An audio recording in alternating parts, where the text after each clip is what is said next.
Philippi 1 അധ്യായം. അഭിവാദനം. യേശുക്രിസ്തുവിന്റെ ദാസന്മാരായ പൗലോസും തിമോഥെയോസും ഫിലിപ്പിയിലെ മെത്രാന്മാരും ഡീക്കന്മാരും ഉൾപ്പെടെ യേശുക്രിസ്തുവിലുള്ള സകല വിശുദ്ധർക്കും എഴുതുന്നത്. നമ്മുടെ പിതാവായ ദൈവത്തിൽ നിന്നും കർത്താവായ യേശുക്രിസ്തുവിൽ നിന്നും നിങ്ങൾക്ക് കൃപയും സമാധാനവും. കൃതജ്ഞതയും പ്രാർത്ഥനയും. ഞാൻ നിങ്ങളെ ഓർമ്മിക്കുമ്പോഴെല്ലാം എൻ്റെ ദൈവത്തിന് നന്ദി പറയുന്നു. എപ്പോഴും എൻ്റെ എല്ലാ പ്രാർത്ഥനകളിലും നിങ്ങൾക്കെല്ലാവർക്കും വേണ്ടി സന്തോഷത്തോടെ യാചിക്കുന്നു. ആദ്യ ദിവസം മുതൽ ഇന്നുവരെയും സുവിശേഷ പ്രചാരണത്തിലുള്ള നിങ്ങളുടെ കൂട്ടായ്മയ്ക്ക് ഞാൻ നന്ദി പറയുന്നു. നിങ്ങളിൽ സൽപ്രവൃത്തി ആരംഭിച്ചവൻ യേശുക്രിസ്തുവിൻ്റെ ദിനമാകുമ്പോഴേക്കും അത് പൂർത്തിയാക്കുമെന്ന് എനിക്ക് ബോധ്യമുണ്ട്. നിങ്ങളെ എൻ്റെ ഹൃദയത്തിൽ സംവഹിക്കുന്നതുകൊണ്ട് നിങ്ങളെല്ലാവരെയും കുറിച്ച് ഞാൻ അപ്രകാരം വിചാരിക്കുന്നത് യുക്തമാണ്. കാരണം നിങ്ങളെല്ലാവരും കൃപയിൽ എൻ്റെ പങ്കുകാരാണ്.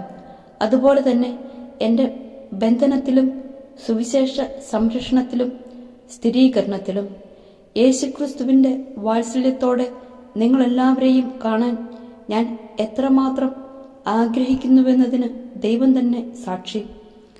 നിങ്ങളുടെ സ്നേഹം ജ്ഞാനത്തിലും എല്ലാ തരത്തിലുമുള്ള വിവേചന ശക്തിയിലും ഉത്തരോത്തരം വർദ്ധിച്ചു വരട്ടെ എന്ന് ഞാൻ പ്രാർത്ഥിക്കുന്നു. അങ്ങനെ ഉത്തമമായവ തിരഞ്ഞെടുക്കാൻ നിങ്ങൾക്ക് കഴിയും.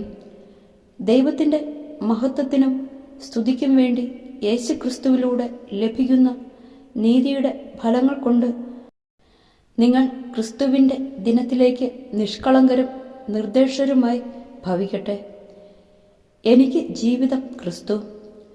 സഹോദരരെ, എനിക്ക് സംഭവിച്ചതെല്ലാം സുവിശേഷത്തിൻ്റെ പുരോഗതിക്ക് കാരണമായെന്ന് നിങ്ങൾ അറിയാൻ ഞാൻ ആഗ്രഹിക്കുന്നു. കാരണം ഞാൻ ക്രിസ്തുവിനു വേണ്ടിയാണ് ബന്ധനസ്ഥനായതെന്ന് പ്രത്തോറിയം മുഴുവനിലും ശേഷം എല്ലാവർക്കും സുവിദിതമാണ്. മിക്ക സഹോദരർക്കും എൻ്റെ ബന്ധന നിമിത്തം കർത്താവിൽ ആത്മധൈര്യം ലഭിച്ചതുകൊണ്ട് ഭയം കൂടാതെ ദൈവവചനം പ്രസംഗിക്കാൻ അവർ കൂടുതൽ സന്നദ്ധരായിരിക്കുന്നു.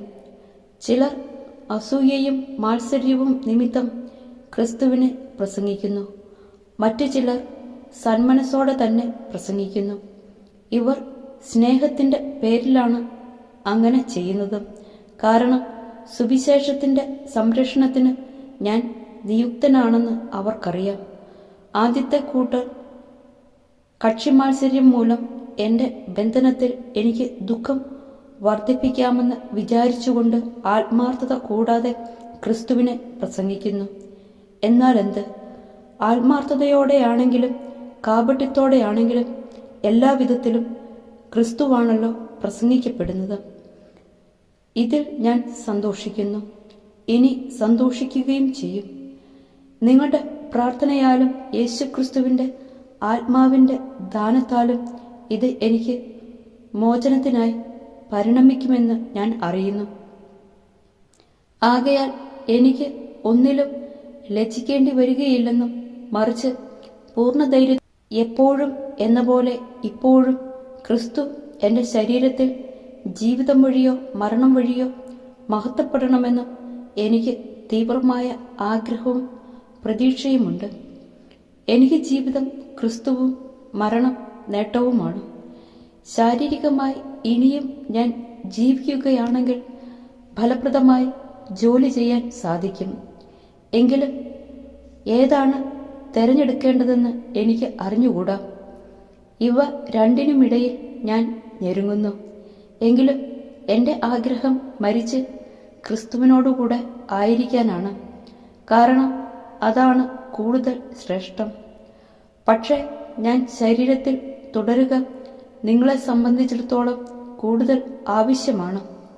നിങ്ങളുടെ അഭിവൃദ്ധിക്കും വിശ്വാസത്തിലുള്ള സന്തോഷത്തിനുമായി ഞാൻ തുടർന്ന് ജീവിക്കുമെന്നും നിങ്ങളെല്ലാവരുടെയും കൂടെ ആയിരിക്കുമെന്നും എനിക്കറിയാം. നിങ്ങളുടെ അടുത്തേക്കുള്ള എൻ്റെ തിരിച്ചുവരവ് യേശുക്രിസ്തുവിൽ ഞാൻ മൂലമുള്ള നിങ്ങളുടെ അഭിമാനത്തെ വർദ്ധിപ്പിക്കും. വിശ്വാസത്തെ പ്രതി പോരാട്ടം.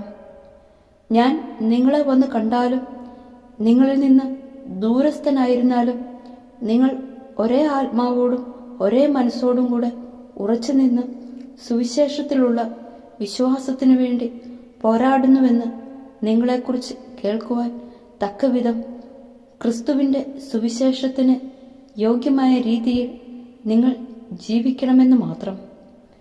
നിങ്ങളുടെ എതിരാളികളിൽ നിന്നുണ്ടാകുന്ന യാതൊന്നിനെയും ഭയപ്പെടേണ്ട. ദൈവത്തിൽ നിന്നുള്ള അടയാളമാണത്. അവർക്ക് നാശത്തിൻ്റെയും നിങ്ങൾക്ക് രക്ഷയുടെയും. ക്രിസ്തുവിൽ വിശ്വസിക്കാൻ മാത്രമല്ല, അവനു വേണ്ടി സഹിക്കാൻ കൂടിയുള്ള അനുഗ്രഹം അവനെ പ്രതി നിങ്ങൾക്ക് ലഭിച്ചിരിക്കുന്നു. ഒരിക്കൽ ഞാൻ ചെയ്തതായി കണ്ടതും ഇപ്പോൾ ഞാൻ ചെയ്യുന്നതായി നിങ്ങൾ കേൾക്കുന്നതുമായ അതേ പോരാട്ടത്തിൽ തന്നെയാണല്ലോ നിങ്ങളും ഏർപ്പെട്ടിരിക്കുന്നത്.